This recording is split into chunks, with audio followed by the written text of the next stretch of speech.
Apparently I made a mistake last week. I said this was going to be the go-home show, and it wasn't. That will be next week. So I made a little blunder there, I'll cop to that. But me being unclear on when exactly the pay-per-view was kind of ties into something else I said last week. How the focus on the Aces and Eights angle is overshadowing other important things about the product, such as pay-per-view hype. I just kind of assumed that Hardcore Justice was this week, but I wasn't sure, and I didn't care enough to double-check, because they're paying so little attention to it right now that it really just feels like filler. And I don't like saying that, because have you seen some of the matches lined up for this thing? On top of Aries Rude and Ion King, just announced this week we're going to get in a 4-way BFG Series ladder match AJ Styles, Christopher Daniels, Samoa Joe, and Kurt Angle. Holy shit! This is going to make you cream. And as much as that announcement made me cream all over myself to the point where I had to change clothes, they just threw it out there like it meant nothing. Why? Because outside of the Aces and Eights angle, and to a lesser extent the Bound for Glory series, nothing else really matters that much right now. And that, unfortunately, includes the World Champion. Now yes, Austin Aries was featured wrestling in the first segment and a good chunk of the second segment, and he showed up during the main event as well, so he is a part of this, but his match should have been the main event.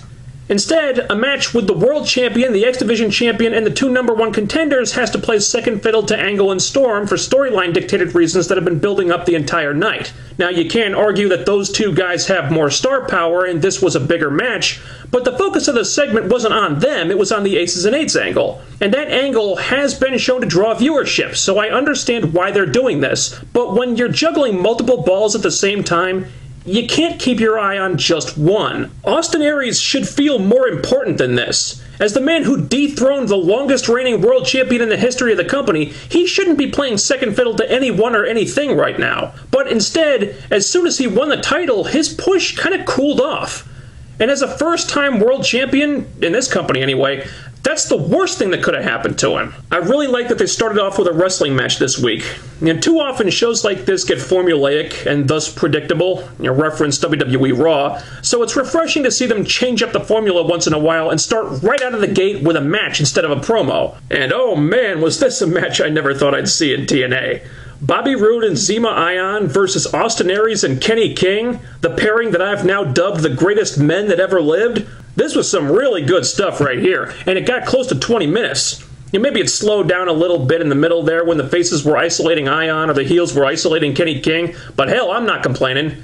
A-Double and K-Double get the win. Kenny King pinned the X Division champion. They managed to hype 2 pay-per-view matches here. Ain't nothing wrong with any of that. Then Sting comes out to question James Storm about all those suspicious happenings last week.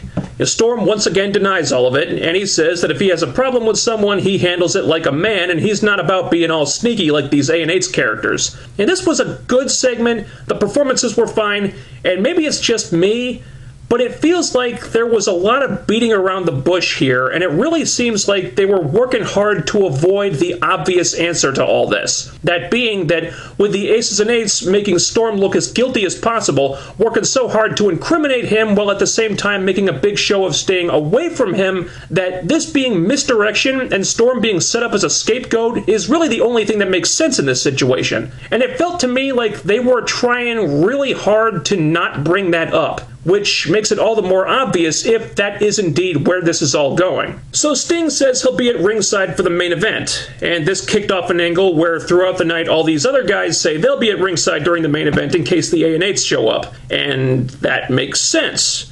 It's progressing logically. The escalation feels natural. It feels like this is all building to something, what we don't know yet. I hope to God it's not leading to what we all think it's leading to. Anyone but Jarrett. Anyone but Jarrett. Anyone but Jarrett. But at least for now, James Storm seems to be a major player in this angle, and that can only be a good thing. Then we had a Bound for Glory series match that I was actually really looking forward to. And now that you've seen it, you know why. Bully Ray versus Robbie E.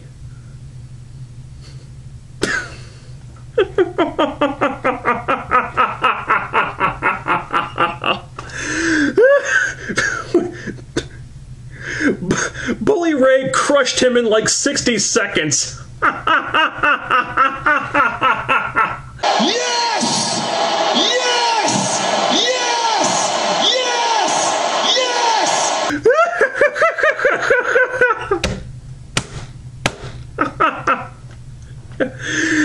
Take that, you no-talent clown! Your lame-ass fist-pumping is nothing compared to the awesomeness of Cavzilla. This was perfect! Exactly how that should have been booked. And may every single Bound for Glory series match featuring Robbie E happen at house shows from now on. I feel like TNA is missing the boat with the knockouts. They need to do something more with this division, especially with the WWE Divas division basically non-existent right now. You know, that's something about the competitor's product that you can capitalize on. I mean, hell, We Want Divas was trending after Raw this week. So clearly there are fans who want to see the women be used in a more meaningful way, and TNA has done that in the past. They have an opportunity to get a bit of a leg up on the WWE in this area. Now's the time to really do something interesting and attention-grabbing with the knockouts, and it needs to be more than what they did here. A 4-way knockouts #1 contendership match with Gail, Mickey, Tara, and Madison Rayne.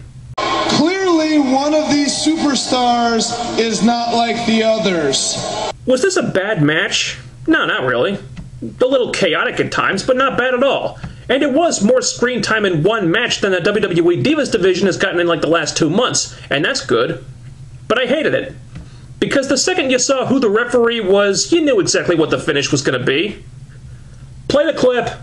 We're supposed to suspend our disbelief and think that management is not going to step in and deal with this official when he's obviously not unbiased, and it's stupid. One time, okay, that's an accident. But if Earl Hebner continues to officiate Madison's matches after this, and stuff like this keeps happening, and no one in management does anything about it, then I'm calling bullshit. Well, after just 1 week, they've already gone there, so I've got no choice but to do this.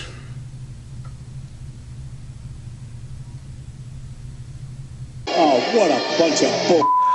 Earl Hebner is giving Madison Rayne gifts. Flowers, candy, all that stuff.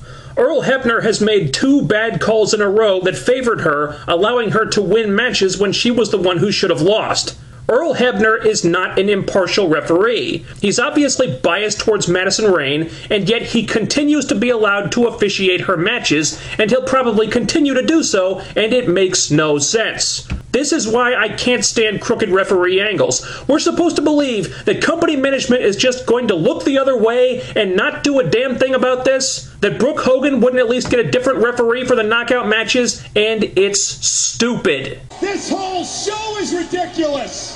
And the chick this is meant to push is only making it worse. Madison Rayne, the worst knockouts champion this company ever had, is now the #1 contender for the title. Ha-ha!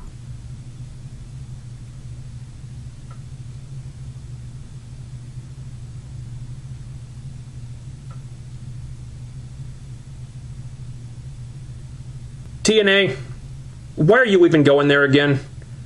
Was the entire fucking year that the Knockout division focused on Madison Rayne not agonizing enough? After all this time, after innumerable pushes, she still hasn't even managed to get over, for Christ's sake. Doesn't that tell you anything?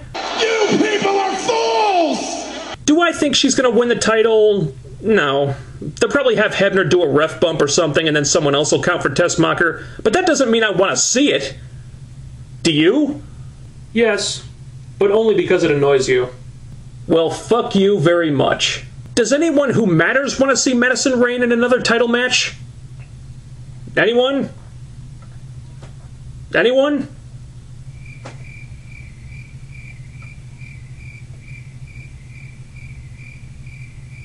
This was sort of interesting. They had a backstage segment with ODB and Eric Young. They explained why Eric Young has been MIA lately. You know, first it was that ODB told him to get her some fried chicken or something and he just never came back. But now they say that he's been off filming his Animal Planet show. Why didn't they just say that before? Look, even though I personally can't stand Eric Young, here's a guy on your roster who's branching out and doing something to appeal to more mainstream fans. He's got this Animal Planet show that got picked up by Discovery, and it debuted as like their highest rated show, airing against WWE Raw. And TNA have barely even mentioned it on the show until now. It really seems like they're throwing away some free publicity here, but hey, what do I know? More interesting to me was that they finally acknowledged that the Knockout tag titles still exist. ODB says that Brooke Hogan is on her ass about the fact that they haven't defended the titles in months, and that she isn't thrilled that one of the women's tag team champions is, in fact, a man. So someone is finally taking an issue with that little asinine detail. Thank you. You're welcome. Question. If it's openly admitted that EY and ODB have not defended their titles in 2 months, why haven't they been stripped of those titles? You know, like Hamada and Awesome Kong were when they didn't defend those very same titles in half that time? I'm just saying. Anyway, barring that inconsistency, I hate every single second of these two on my TV screen, but at least the writers are finally addressing this issue, and that's good. Chavo Guerrero had his first match against Kid Cash. Chavo did the Eddie dance, he did the Three Amigos, he did the Frog Splash, and of course the crowd ate it up because it's all the stuff that Eddie was known for. I'm not suggesting anything by this, I'm just pointing it out. I still don't think Chavo is as big a deal as TNA seem to think he is, but the match was fine, and they're not shoving him down our throats or anything. It looks like he's going to be in a spot to benefit the tag team division, so I don't have a problem with it. The Aces and Eights threatened Brooke Hogan, presumably because she has the job that a certain someone spotlight-hogging, ear-splitting harpy of a wife used to have. Ugh. Destination? Horror.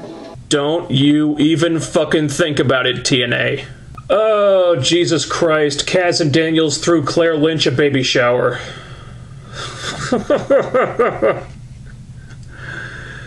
God help me. I got a sort of sick enjoyment out of this.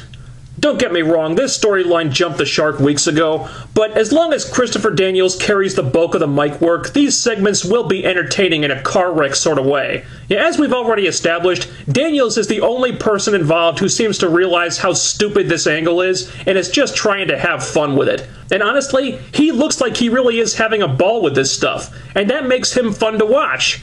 He's not getting too serious, he's just playing it for laughs. And I actually did laugh a few times here, like with the baby doll and AJ Styles wrestling gear. That was great. Yeah, it was stupid, but I think they've realized by now that going this route is much better than trying to be serious, because all that fun Daniels generates immediately vanishes the second Clare Lynch opens her mouth, and then it just becomes fucking painful again. Note to TNA, just put a big piece of duct tape over Clare Lynch's mouth and let Daniels carry the whole thing. It'll work much better that way. James Storm versus Kurt Angle was the main event, and that's a match that could easily main event pay-per-views for this company, so I had mixed feelings seeing them give it away for free like this. The match was pretty good, but as I said before, the segment really wasn't about the match so much as the tease of the A's and Eights showing up again. They built up to this all night long. They had all these different guys show up ready to take on the A's and Eights: Sting, Aries, Rude, Bully Ray, also Wes Briscoe, formerly of WWE Developmental.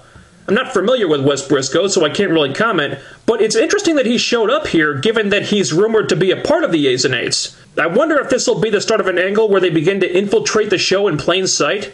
That could actually be pretty cool if they did it right. But anyway, the A's and Eights never actually showed up, and they ended the show kind of quietly with the question of what are they planning, what's their game plan here, what are they up to, which I liked.